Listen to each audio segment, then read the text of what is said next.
stratégique. Écoutons maintenant son Excellence, Monsieur Bassirou Diomaye Faye, président du Sénégal, dont je suis incroyablement fier de dire qu'il effectue aujourd'hui sa première visite à l'étranger depuis son investiture en avril dernier. La parole est à vous.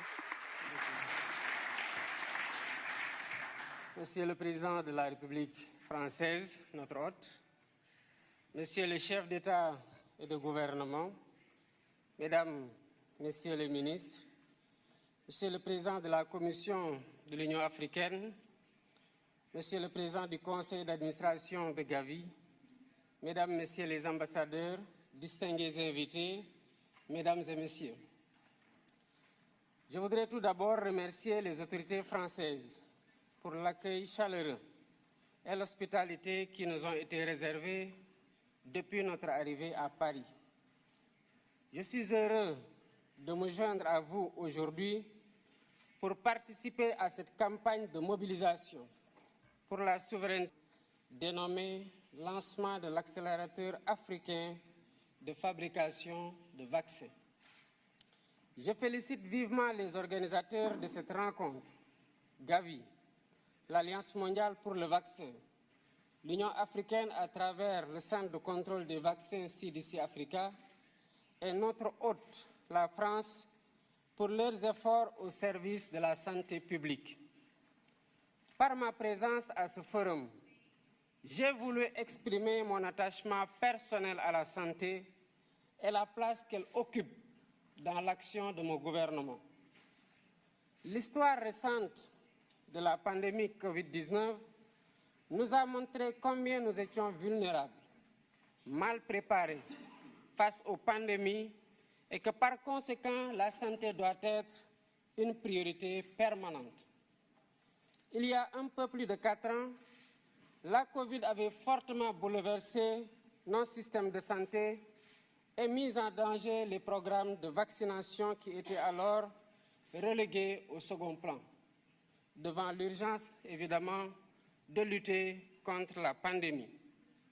Ainsi, selon le rapport de l'UNICEF de 2021, 23 millions d'enfants n'avaient pas reçu les vaccins de base nécessaires à leur croissance normale au plus fort de cette crise sanitaire.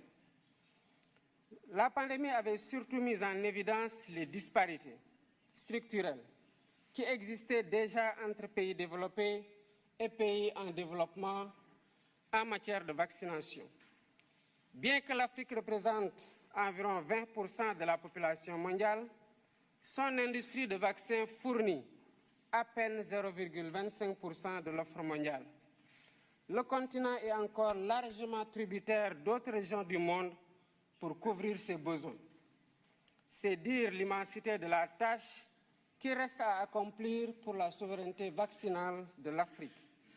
Mesdames, Messieurs, en consacrant cette rencontre au lancement de l'accélérateur de la production des vaccins en Afrique, AVMA, Gavi et l'ensemble de ses partenaires s'inscrivent dans la voie pour corriger les points faibles du continent en matière de riposte face aux pandémies, telles que le manque d'équipements et de médicaments, mais surtout de vaccins.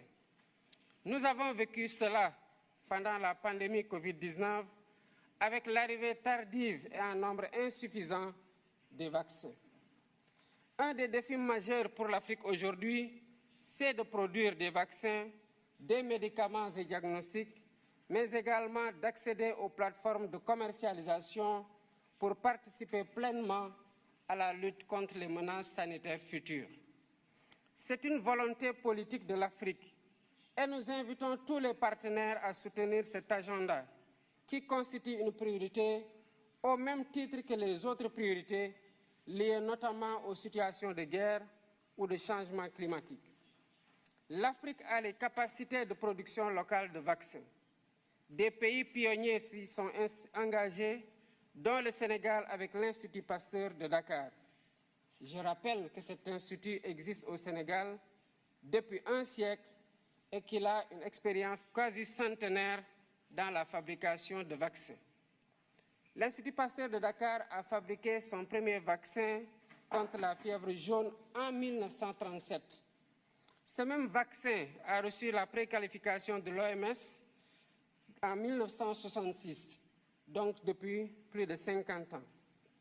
Dans la perspective de la consolidation de ces acquis et de la réalisation de l'objectif de l'Union africaine de produire sur le continent 60% des vaccins utilisés sur place d'ici 2040, l'Institut Pasteur de Dakar a initié, avec le soutien du gouvernement sénégalais, un ambitieux programme de développement industriel estimé à 252 millions de dollars. Ce programme vise à maîtriser toute la chaîne de valeur en matière de production pharmaceutique, depuis l'identification des besoins jusqu'à l'utilisation des produits par les bénéficiaires. La réalisation de ces infrastructures et l'acquisition des équipements sont en cours de finalisation. Le site du vaccinopole de Diamniadio, qui constitue une des entités de ce programme, aura une capacité de production annuelle de 3 millions de doses de vaccins de routine, épidémiques ou pandémiques, et utilisera les 3 plateformes technologiques dont l'ARN messager. Pour encadrer toutes ces initiatives, le Sénégal a déjà mis en place l'Agence nationale de réglementation pharmaceutique, qui s'est beaucoup employée pour atteindre les phases de maturation et d'homologation requises. Tout ceci n'aurait pas été possible sans un surcroît d'efforts dans la mobilisation des ressources pour le financement de la recherche, de l'innovation et des infrastructures de santé. Je remercie à ce sujet les pays, institutions et organismes partenaires, au premier rang desquels figure Gavi, pour le soutien qu'ils apportent au Sénégal, en particulier dans les efforts de promotion du vaccin et de la vaccination. Notre partenariat avec Gavi, il faut le souligner, nous a valu beaucoup de résultats positifs. Merci, M. Barroso, pour ce soutien constant. Il a beaucoup contribué à l'efficience de notre programme national de vaccination et à la lutte contre la mortalité infantile. Contre la mortalité infantile et précoce.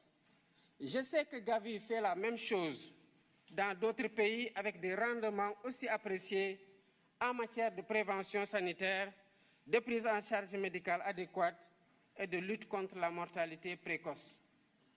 En tant que pivot essentiel de la solidarité et en reconnaissance des immenses services qu'il rend aux pays bénéficiaires, Gavi mérite le soutien continu de la communauté internationale. C'est la raison pour laquelle, en ma qualité de président de la République du Sénégal, je lance un appel à tous les pays et institutions partenaires afin qu'ils contribuent généreusement à la reconstitution des fonds de Gavi pour la période particulièrement de 2026 à 2030. Soutenir le financement de Gavi, c'est aussi investir stratégiquement et à un rythme plus soutenu dans la protection de nos enfants, des générations actuelles et futures. Je serai engagé dans cette campagne pour Gavi et je vous invite tous. Ensemble, mobilisons-nous. Je vous remercie pour votre aimable attention.